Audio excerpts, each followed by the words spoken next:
Spend some time in prayer about your own work and discern what God's asking. What's His will in your labor, and take that prayer and take time to pray for the people who are looking for work, people who want to who have a desire to experience the dignity of work, to be able to provide for themselves and for their families. I know unemployment has been a struggle for many in this season, really this whole year. Right. I think it's been a challenge for a lot of people. So take some time to discern what's God asking you in your own labor, but also to pray for those who are seeking an opportunity for employment as well. This is a great time to do that. Does your bank make you feel like you belong there? At Alliance Catholic Credit Union, you are a member of a financial institution that serves the Catholic community, providing you with an opportunity to align your banking with your Catholic identity. You receive all the products and services you need to manage your money, and your membership helps support Catholic schools, parishes, and organizations. It's time to put your money where your faith is. Visit AllianceCatholic.com to get started today. Service, community, Catholic. Alliance Catholic Credit Union. Federally insured by the NCUA. Welcome to Beyond Sunday, a podcast for parents like us, striving to weave that Sunday experience into the everyday moments of our week. I'm your co-host, Nicole Joyce. And I'm your other co-host, Rakhi McCormick. Take a break, put away the to-do list, kick up your feet, and join us as we laugh, talk, and reflect on our experiences raising Catholic families and discovering God within our everyday lives. Happy Labor Day weekend! Yay! It's like that first break when school has started. Yes. It's sometimes it's frustrating. It is, because you've had a couple days and then you're like, oh, wait. And then we have to rebuild the whole routine all over again after a long weekend. I know. And I know this isn't the purpose of the holiday, but my mind went to laboring during childbirth. Also because I was born on Labor Day. Your birthday way back in the day here. When it used to be actually a date and not the first Monday of September. Yes. Yeah, it is here. Happy birthday and happy Labor Day. Thanks. I only labored with one of mine. My mom didn't labor at all. I was a scheduled C-section. Really? Yeah. Fascinating. Yeah. How long were your labors? Oh, they were long. Yeah, my first one was long. So my oldest, my water broke at 2 a.m. And I labored for 17 hours. Okay, never mind. No, mine was not long. And then I had a C-section. Yeah, I labored for 12 or 13 and then had a C-section. Yeah, that was my second one. It was 12 or 13. And my third one was about 7 hours and then a C-section. And then my daughter, my fourth one, I don't remember how long I labored with her. I feel like it was shorter. I feel like it was only 5 hours with her and then also a C-section. So it was really fun. Oh, my goodness. Yeah. Oh, yeah, my gosh. I am one of those rare people who has had the joy of having experienced labor 4 times and still had a C-section 4 times. Yes. Oh, gosh. That's shocking to me. Yeah, it's really fun. Yeah. Mm-hmm. So my husband likes to brag about my high tolerance for pain. I don't think that's something we brag about. I think that's something he should fear. Right. I'm just going to put that out there. Maybe not wise to be bragging. Yeah, so labor's fun. Yeah. Mm-hmm. I'm sure all you moms out there can relate. Absolutely. Tim was terrified, not of my labor, but with our first when we were in the delivery room. I was laboring, but then someone was actively delivering. And so the primordial scream of that last push, which to me was yeah, absolutely. We're pushing, Yes. pushing a human being out of our body. We will scream however we want. Right. It has scarred him for life. Not so much them breaking my water or rushing me into an near emergency C-section, but that scream. Wow. Still haunts him. Okay. I'm you understand if I didn't have a C-section, I would scream as loud as I wanted for as long as I wanted, right? Just so we're clear. Yes. Yeah. So this is really not about childbirth. No. At all. But we are at the Sunday of Labor Day weekend, and we have some really beautiful passages. And I believe one of them, Nicole, is a scripture passage that you might actually know by heart. Yes. Yes, indeed. So if we recall back to way early in the podcast episodes, we talked about how we have trouble memorizing.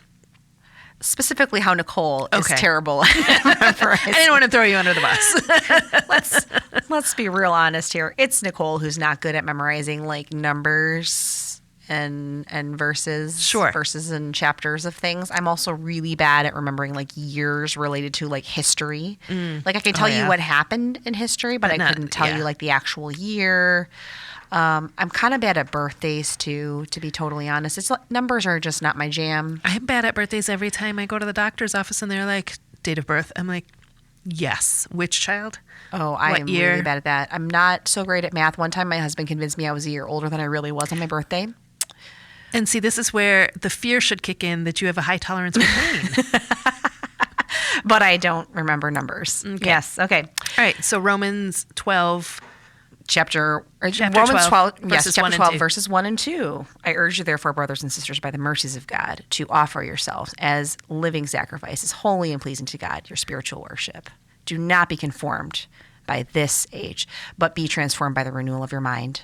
And what is the will of God? What is good and pleasing and perfect? Almost 100%. I know. I'm so proud of close. myself. Is awesome. Now, why do you like these so much? It's a mantra, if you will. Okay. It's one of the things that I pray to be, and to live in words that are really meaningful to me. I've always loved the way St. Paul writes. I like to think that maybe I write a little bit like him when I do write, but obviously that's just me trying to make myself feel better. But I think I really first connected to these two verses in a really difficult time in my life when it resonated with me that it's our very selves who make that sacrifice. We are the sacrifice that's holy and pleasing to God. And we are holy and pleasing to God when we give of ourselves in whatever condition we make that offering. Right. We can be broken and exhausted and stressed. We can bring all of our labor to him and say, like, this is as good as I have. Absolutely. But I'm giving it to you. Right. Right. And so on this Labor Day weekend, I think that that's a really good thing to talk about, how our labor and our sacrifice are not limited to our employment. It's not what we do for work in that sense, or even like to manual labor or like the physical things that we do, but to the work we do in being transformed and discerning the will of God in our lives, of making our whole lives an offering. I talk about this with my kids and with my students, like when we're talking about the offertory at Mass. It's tempting to just think that it's about the bread and wine that we take to become the body and blood, or the collection basket that gets taken up there. But in that moment, it is a collective action. In that moment, we are all making an offering of ourselves completely, body, mind, and soul to God.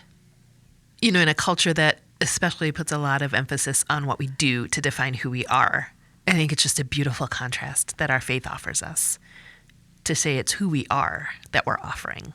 Yes. And not anything that we do. Yes. That's a really wonderful way of putting it. And I think the experience of work is important, right? There's dignity in what we do. Absolutely. And there's dignity in our labors. But whatever labor we produce or don't produce is fully welcomed as a gift to the Lord. And should be done as a gift to the Lord. Yes. Do everything as though it is a gift unto the Lord, right? Yeah. Yes. And so there's a variety of different labors just in the coming and going of our days. Yes. Let's talk Sometimes about the getting labor. out of bed is labor. Oh my gosh.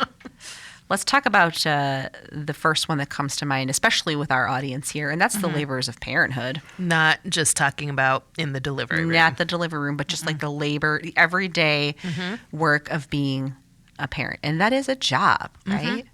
It's a full-time one. It's a full-time job. Yeah, I always little pet peeves that bother Rakhi. When it always bothers me when someone is like, oh, they're going to go home so they can, raise their children. I'm like, it doesn't matter if they're in the workplace or not. They're always raising their children. You still have to raise your children, right? even if you work outside You're still your a house. full-time mom. There is nothing you do that makes you not a full-time mom. You are still a full-time mom. Yes. Or dad. Yes. And I think there is a significant amount of not only physical labor, but like psychological, emotional labor that's involved with the idea of like, how am I doing this? Am I doing this right? Am I doing this well? And how much therapy are my kids going to need at the end of the day? And that's just the practical side of things, because from the Christian Catholic side of things, then it's like, have I truly discerned God's will for my family in the way that I'm raising my children? Will my children know God? Yes. Yeah, in their lives, harkening back to the last episode. How do we keep them in relationship with God? And like we've talked about the mental load that we carry as parents of like remembering all the doctor's appointments and the after school activities and birth dates, which is not my strength at all whatsoever. Yeah. I mean, there's just so many tiny things that we are constantly remembering just to kind of keep the household moving. That Did we buy laundry detergent? Yeah. And I just think this is a good time for us to, number one, be thankful that we're given the gift to labor in this way. Yes. Because most certainly it's a gift. But also to know and acknowledge that they might feel small, these little things that we do are so important in raising our families, and that the Lord welcomes all of those gifts. Right. And nothing goes unnoticed. I think that's the other thing. Nothing goes unnoticed by him. Right? He notices every small effort.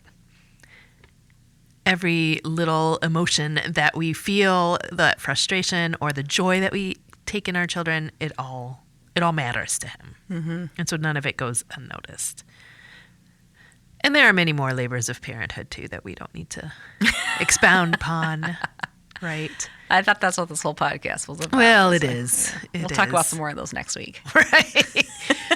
But I think, too, to understand that it's a privilege to raise our children and to be able to, if we're offering it to God, is it Francis of Rome or St.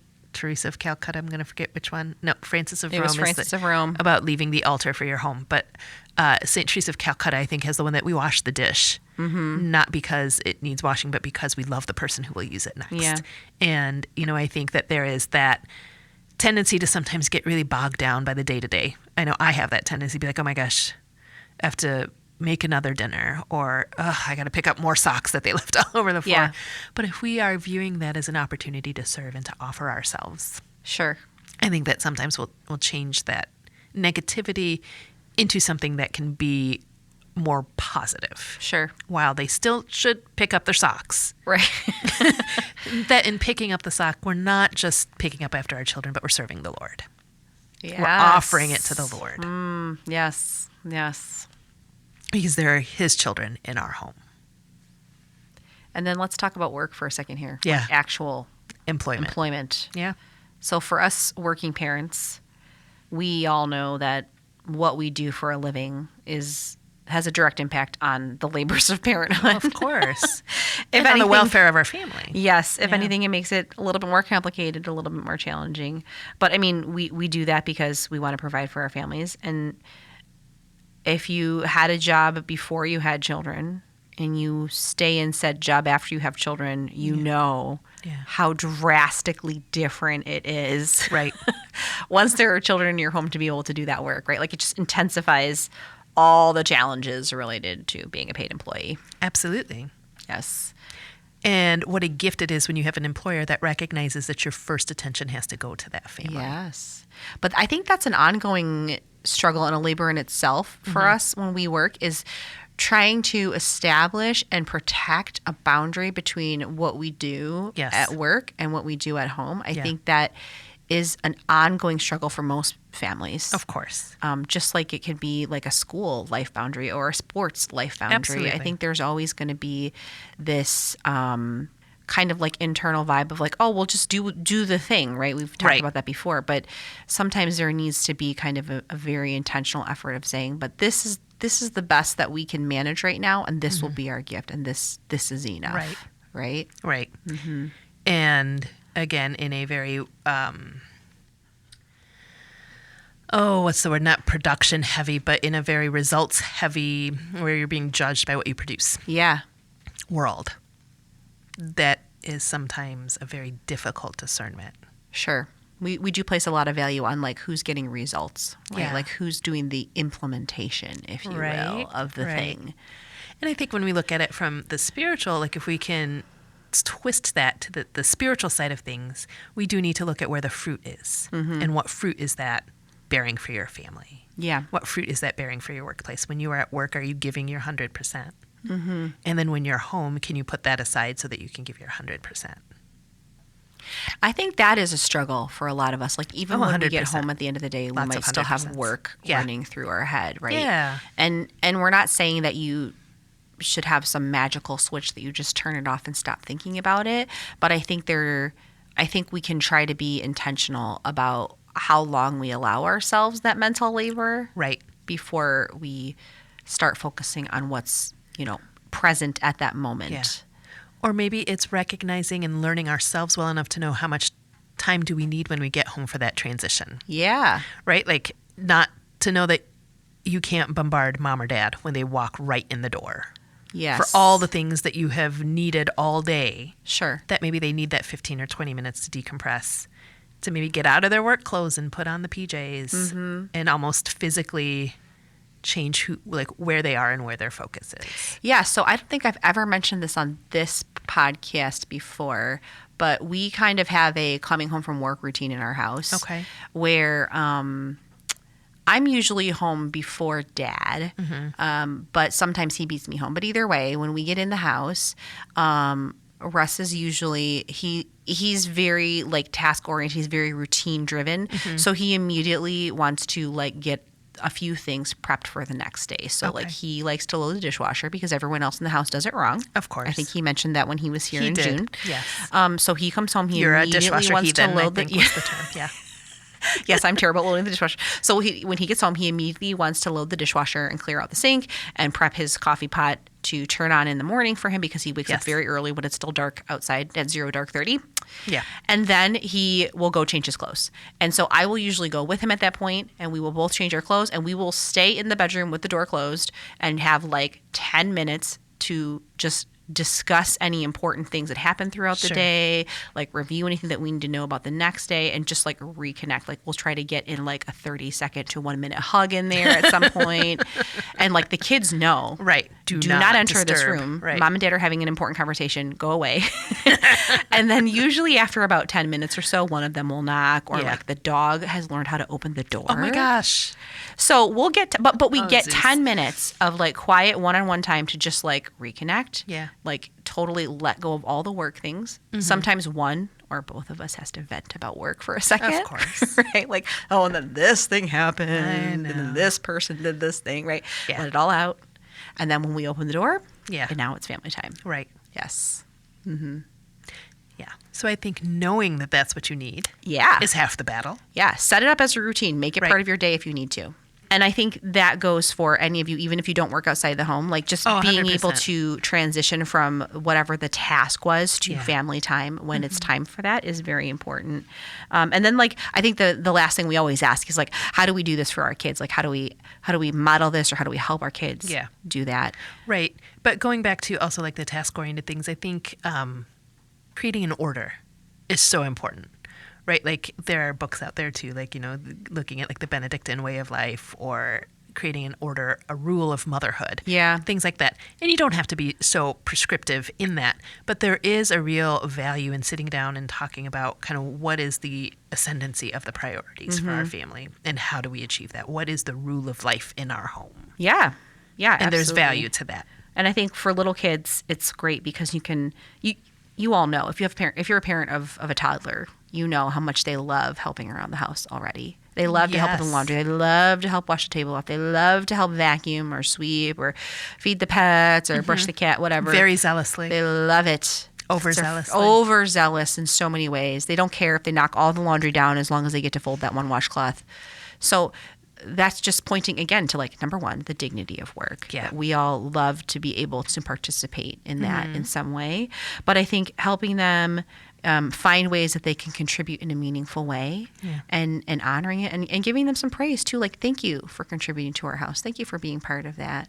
And I appreciate that you were able to like be part of this rhythm in our home. Right. And we talk a lot about that in our house, mostly because kids don't want to do the chores without being paid. And so then we talk about how we do all the things in the house without getting paid for it. No, but, you know, talking about there are certain chores that are extra and that, yes, we'll consider an allowance for. But these basic day-to-day things are your contribution to the ongoing function of our house. Yeah. So wiping down the table is just a ongoing contribution to the functioning of this house. Mm-hmm. And as a member of this family, that is what we do. You set the table, you wipe the table, you sweep the floor. One of you can wash windows at some point, maybe. Yes. We'll see. But I think shifting to that mindset of our work not always being about making money, that some of it is just a contribution to humanity. Right. And it's in service to humanity, your family, your home, and your church. Ultimately to God. Yes. Like, this is your offering. Yes. What you do, who you are, it's an offering. And so there is to a certain extent that innate desire to do the work, but then they do reach that age where they're looking for the reward for the work that they have done as well. I think that's hard though, because, what we really want them to get to is like, your work is valuable. Yeah. So you want to reward them for it in some way. Absolutely. But you also want them to think about their work as an offering or a prayer. So there is a little bit of a balance to be struck there. I could see that. Sure. And so then the dinner conversations turn to like Rerum Novarum or, Dorothy Day and talking about justice and the rights of workers and the dignity of, no, not really. but truly, like if you wanted to get into that. That's a good topic for dinner theology at my house sometime. It is though. Yeah. Like seriously, this is why we talk about the rights of workers and the dignity of work, because it is innate. Like we do what we contribute matters. Yeah. And there is a sense of pride and accomplishment when we finish something.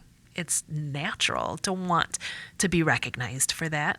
And as you prepare them for the workplace, they need to know that they're allowed to be respected and be compensated fairly and not be taken advantage of. That there is that line between, okay, I offer what I offer as a gift. Sure. But within the context of employment, that then there is this reciprocal just fairness about how I am compensated for what I am doing. Yeah, I think that could be a whole episode all on its own about like where do we draw that line between especially here with our parents, because I'm sure we have some parents out there now who probably give a lot of time and talent and treasure to the church to volunteer and like where do we draw the boundary and how do we protect it. Yes. Wow. And can you say no to the church? Is that okay? You sure can. I know. Absolutely. Right? I just couldn't get through a Labor Day weekend episode without mentioning the I just couldn't do it. I'm sorry. Or the Catholic worker. Whatever. Well, I think that's our challenge for our families this week is, spend some time in prayer about your own work and discern what God's asking. What's His will in your labor, and take that prayer and take time to pray for the people who are looking for work, people who want to who have a desire to experience the dignity of work, and to be able to provide for themselves and for their families. I know unemployment has been a struggle for many in this season, really this whole year. I think it's been a challenge for a lot of people. So take some time to discern what's God asking you in your own labor, but also to pray for those who are seeking an opportunity for employment as well. This is a great time to do that. Thank you for listening to Beyond Sunday. We hope your children do their chores without objection this week, and that you find great joy and fulfillment in the work that you have. You can find more episodes at 52sundays.com/podcast or subscribe on Spotify, Apple Podcasts, or wherever you get your podcasts. And remember, you can always write to us at beyondsunday@aod.org. Does your bank make you feel like you belong there? At Alliance Catholic Credit Union, you are a member of a financial institution that serves the Catholic community, providing you with an opportunity to align your banking with your Catholic identity. You receive all the products and services you need to manage your money, and your membership helps support Catholic schools, parishes, and organizations. It's time to put your money where your faith is. Visit AllianceCatholic.com to get started today. Service, community, Catholic. Alliance Catholic Credit Union. Federally insured by the NCUA.